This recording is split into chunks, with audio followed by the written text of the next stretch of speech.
Shalom, shalom à tous. Je suis le prophète Parfait Begré. Aujourd'hui encore, nous allons traiter un thème consistant, formidable. C'est pourquoi beaucoup de femmes, de très bonnes femmes chrétiennes sont encore célibataires. Écoutez, beaucoup de femmes sont célibataires tout simplement parce qu'elles veulent marcher en conformité au plan parfait de Dieu pour leur destinée.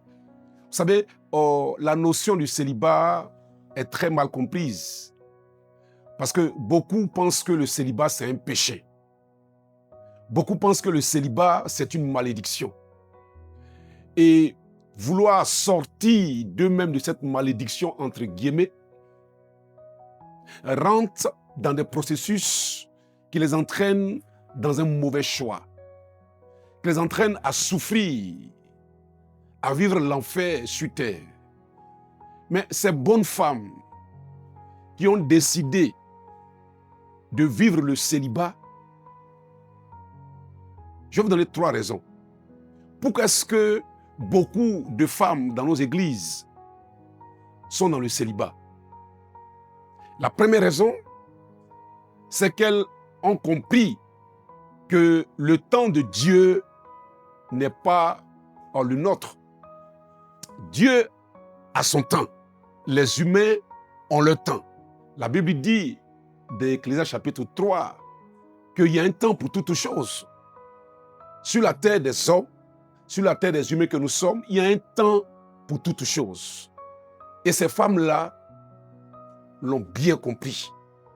Aussi, elles ont décidé d'être seules, pas parce qu'elles ne connaissent pas la valeur du mariage, mais tout simplement parce qu'elles ont décidé que Dieu fasse quelque chose dans leur vie, au niveau du caractère, au niveau de la purification du caractère, au niveau de la transformation du caractère.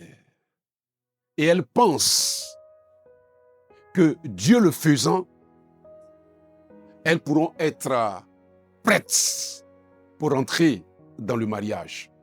C'est pour ça que nous voyons beaucoup de bonnes femmes chrétiennes zélées, qui aiment Dieu, mais qui sont encore dans le célibat.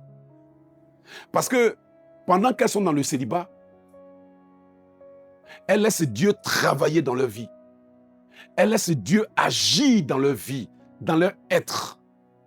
Elles laissent Dieu les préparer à la grande bénédiction.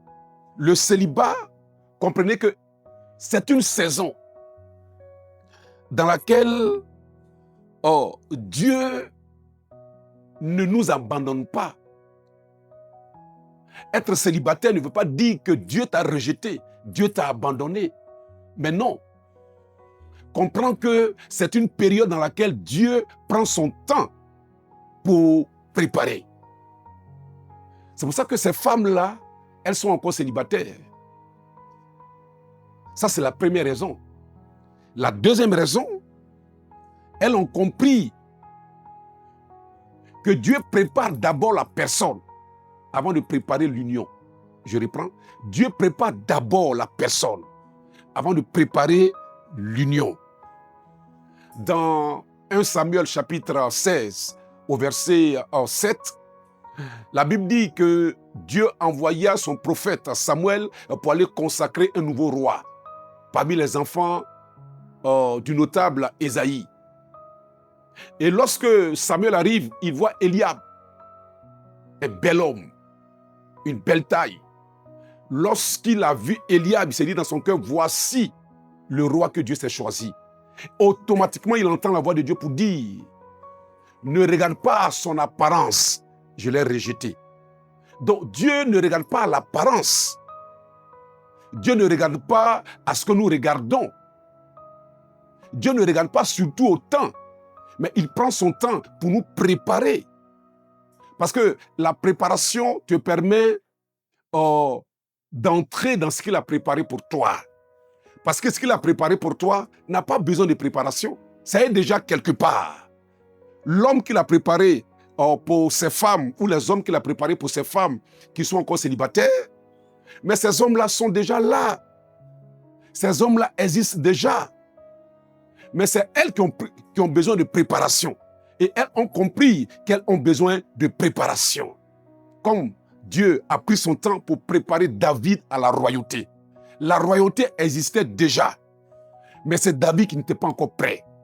Donc, être prêt pour ce que Dieu nous réserve fait partie de son plan. Donc, certainement que ces femmes-là ont compris que Dieu prend son temps pour préparer l'être, pour préparer la personne avant l'union. Parce que dans la préparation, qu'est-ce que Dieu fait?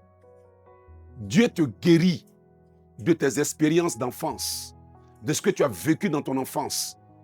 Dieu te guérit des mauvaises expériences. Dieu te purifie. Dieu te stabilise d'une manière spirituelle. Parce que lorsqu'on est spirituel pour une femme et qu'on rentre dans un mariage, on apprécie le don que Dieu nous accorde. C'est pour ça que vous voyez que ces femmes-là sont encore célibataires. Troisième point, parce qu'elles refusent de se compromettre. Elles ne veulent pas se compromettre. Elles préfèrent demeurer dans le célibat que d'entrer dans un mariage qui briserait leur foi. Jésus a dit dans les évangiles que sert-il à un homme d'avoir beaucoup de biens et de perdre son âme? Que sert-il à une femme chrétienne d'être mariée et d'être malheureuse? D'être mariée et d'avoir sa foi brisée. C'est pour ça que ces femmes-là, vous les voyez célibataires, sont nombreuses, mais beaucoup d'entre elles sont dans cette optique-là, dans cette pensée-là. Aussi longtemps qu'il faut, elles sont prêtes à demeurer dans le célibat. Ce n'est pas une malédiction, ce n'est pas un châtiment, ce n'est pas un abandon, mais tout simplement parce qu'elles ne veulent pas se compromettre, vivre dans le péché. Mais non, elles ont décidé d'entendre le temps de Dieu. Et pour toi qui m'écoutes, tu es femme. Beaucoup de personnes peut-être te regardent et te demandent, mais jusqu'à quand tu vas te marier? Et quand tu regardes autour de toi, certainement que des personnes, des femmes de ta génération, elles sont mariées. Mais que cela ne te pousse pas à faire le mauvais choix.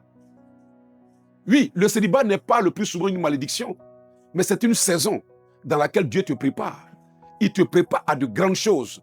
Et je tiens à vous dire, toutes ces femmes braves, ces femmes chrétiennes, qui ont décidé de respecter les valeurs de Dieu et non les valeurs de ce monde, je vous encourage à persévérer, à ne pas vous laisser tromper par les moqueries, à ne pas vous laisser tromper par ce que vous entendez, mais demeurez dans ce que vous avez décidé comme valeur spirituelle. Parce qu'il y a un temps pour toutes choses. Et je tiens à vous informer en tant que prophète que 2026, pour vous qui avez décidé de ne pas vous compromettre, de ne pas aller avant le temps de Dieu et de demeurer aussi longtemps dans le célibat, jusqu'à ce que la main de Dieu vous fasse croiser les hommes qui vous sont destinés.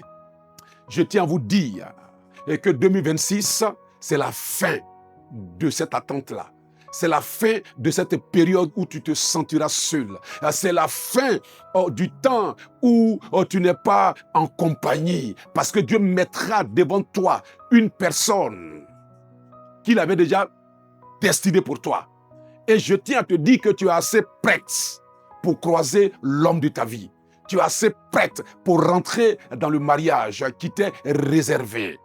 Et je déclare pour vous tous qui m'écoutez, tout esprit démoniaque et qui vous empêchait et qui vous aveuglait et qui se dressait devant vous pour vous empêcher de faire le bon choix.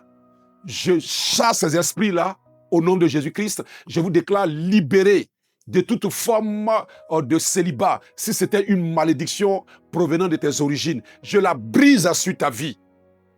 Je détruis cette malédiction-là sur ta vie. Et pour vous tous qui avez été éprouvés par une saison de célibat, je déclare que la porte maintenant du mariage est ouverte devant vous. Je déclare que Dieu vous récompense de votre persévérance. Dieu vous récompense de ce que vous avez discerné, que ce n'était pas une malédiction, mais c'était une saison où Dieu est en train de vous préparer. Je déclare que tu es préparé d'une manière psychologique, d'une manière spirituelle. À tous les niveaux, tu es préparé. Va et rentre maintenant dans ton bonheur. Rentre maintenant dans ce qui t'était réservé. Rentre maintenant dans le mariage au nom sacré et suprême de Jésus de Nazareth. Alors, si cette vidéo t'a fait du bien, partage-la à tous ceux que tu aimes.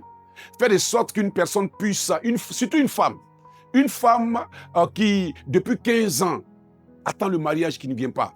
Depuis 5 ans, depuis 10 ans pour d'autres femmes, envoie-leur cette vidéo pour qu'elles sachent que souvent le célibat n'est pas une malédiction et qu'elles demeurent dans ces valeurs spirituelles-là et qu'elles demeurent dans cette lignée spirituelle parce qu'il y a la gloire qui les attend.